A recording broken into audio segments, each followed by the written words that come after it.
Hello बच्चों। आज हम पढ़ेंगे चैप्टर 3 क्लास 10th इकोनॉमिक्स। इसमें हम पढ़ेंगे मनी के बारे में। किसके बारे में? पैसे के बारे में। ये हमारा झोला भर के पैसा, देखो इसमें भरा हुआ है पूरा पैसा। ये देखो। तो money is involve in almost all daily transaction. मतलब क्या है कि हमारे आसपास जितने भी हम ट्रांजेक्शन कर रहे होते हैं, जो भी हम सामान खरीदते हैं, उसके उसमें हमारा पैसे का इन्वॉल्वमेंट होता है। जैसे डॉली भाई चाय बेच रहे हैं, अब उससे अगर हम चाय खरीदना है तो हमें इनको पैसे देने पड़ेंगे, लाख रुपए तो लेंगे ही, तब जाके ये हमें चाय देंगे। ठीक है। तो जैसे हम एटीएम से निकाल रहे हैं पैसे, ट्रांजैक्शन है। मार्केट से सामान ला रहे हैं शॉपिंग करके ढेर सारा, तभी हमें पैसा लगेगा। सब्जी मंडी से हम सामान लेते हैं तब भी पैसा लगता है। किताबें खरीदते हैं तो हमारा पैसा लगता है।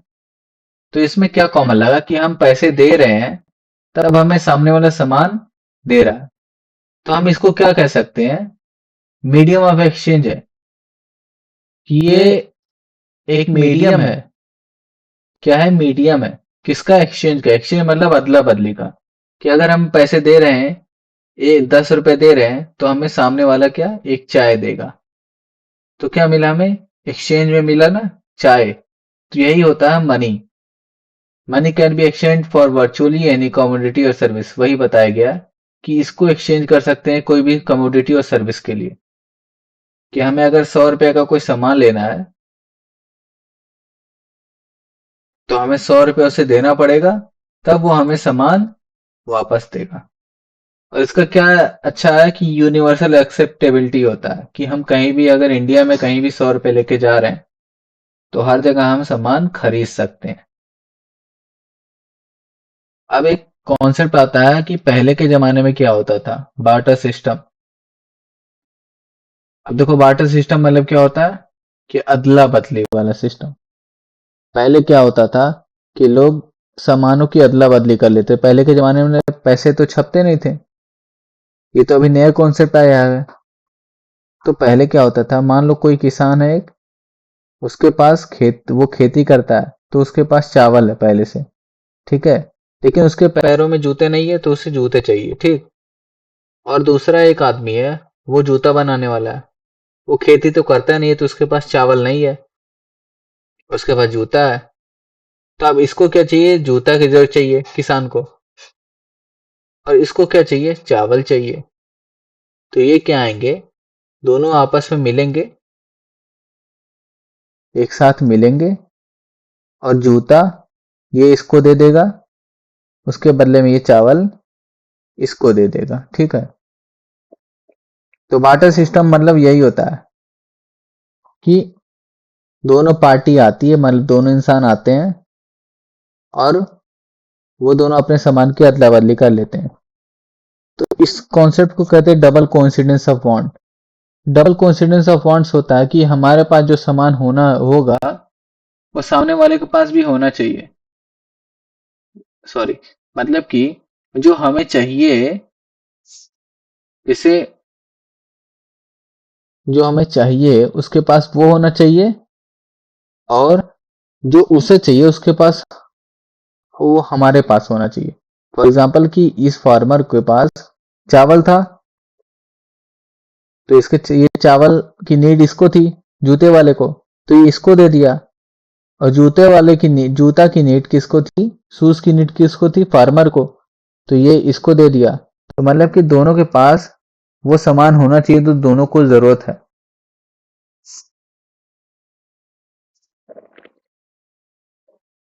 और यही प्रॉब्लम हो जाती है बार्टर सिस्टम की। डबल कोइंसिडेंस ऑफ वांट्स हमेशा नहीं हो पाता है, कि हमेशा हमें लोग नहीं मिलते कि हमें वो चाहिए जो हमें चाहिए। मतलब कि हमारे पास जो है, जो हमारे पास मान लो चावल है, और हम उस आदमी से मिल रहे, उसको चावल की जरूरत है नहीं है, तो हम एक्सचेंज कैसे करेंगे? तो यही प्रॉब्लम हो जाती है कि एक्सचेंज करना काफी कॉम्प्लिकेटेड हो जाता है और इनएफिशिएंट हो जाता है। अब how many solve the problem? पैसा कैसे इस सब प्रॉब्लम को सॉल्व करता है? अब मनी इंटरमीडिएट की तरह एक्ट करता है, मतलब कि बिचौलिया बन जाता है और डबल कोइंसिडेंस ऑफ वांट्स को हटा देता है, इसकी जरूरत ही नहीं होती है। फॉर एग्जाम्पल ये जूता वाला है, मार्केट में जाके जूता बेच दिया, ठीक है, उसको क्या मिला? पैसे मिले झोला भर के। अब उस झोला भर के पैसे से एक बोरा चावल ले लिया, ठीक है। तो यही है कि मनी ने ट्रेड को और सिंप्लीफाई कर दिया और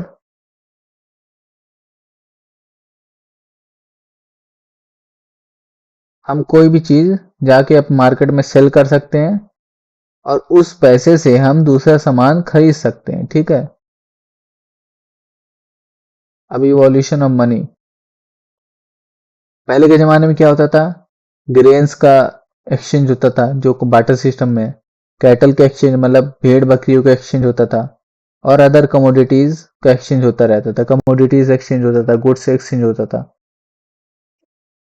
और क्या उसके बाद क्या हुआ? गोल्ड का आया, सिल्वर का आया, कॉपर का आया, ये सब का कॉइन बनने लगा। तो ये सब पहले के जमाने के एक्सचेंज थे, फॉर्म्स ऑफ मनी थे। लेकिन जो न्यू फॉर्म ऑफ मनी जो मॉडर्न करेंसी है, क्या है? वो पेपर करेंसी है, पेपर करेंसी और कॉइन। अब गोल्ड कॉइन वगैरह तो कोई नहीं इन्वेंट करता, ठीक है। तो अब ये कॉइन है जो कि गवर्नमेंट ऑफ इंडिया बनाती है कॉइन को, और पेपर को कौन छापता है? Reserve bank of India, paper currency को।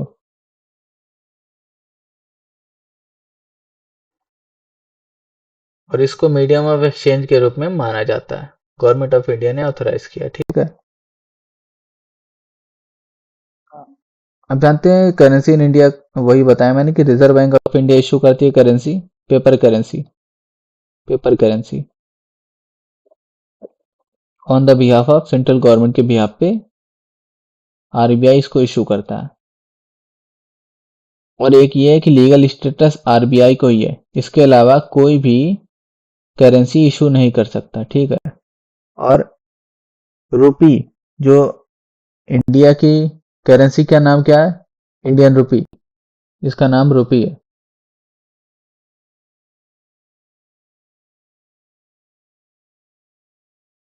और ये लीगल टेंडर की तरह है।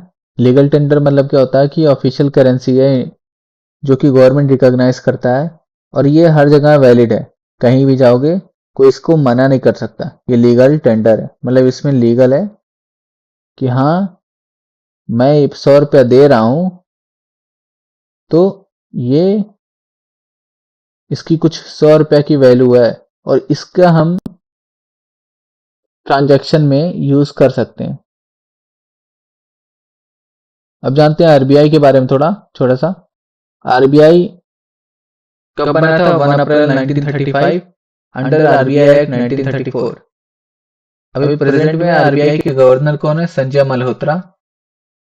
और आरबीआई का काम क्या होता है? मॉनेटरी पॉलिसी और रेगुलेट करना और कंट्रोल करना, मतलब कोई भी पॉलिसी बनती है मनी से रिलेटेड या बैंकिंग से रिलेटेड, वो आरबीआई का काम है। इन्फ्लेशन वगैरह भी कंट्रोल करता है, सप्लाई कंट्रोल करता है कि पैसा कितना कंट्री में होगा, इकोनॉमी में पैसा कितना बनेगा, वो सब कंट्रोल करता है आरबीआई। और जो यहाँ पे आरबीआई गवर्नर की साइन होता है छोटा सा, तो यहीं पे आरबीआई गवर्नर का साइन, ठीक है। अब कंक्लूजन क्या है कि money role as a medium of exchange stimulation.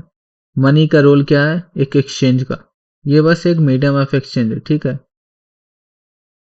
और इकोनॉमिक इंटरेक्शन स्मूथर बनाता है, मतलब कि हमारा ट्रांजेक्शन काफी स्मूथ कर दिया है ना। अब हमें मार्केट मार्केट भटकना पड़ता है barter system double coincidence of wants के लिए।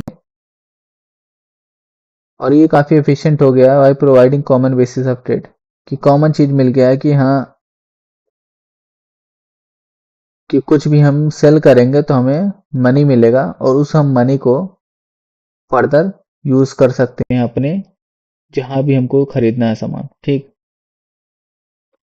नेक्स्ट वीडियो होगी डिमांड डिपॉजिट पे, डिमांड डिपॉजिट, ठीक।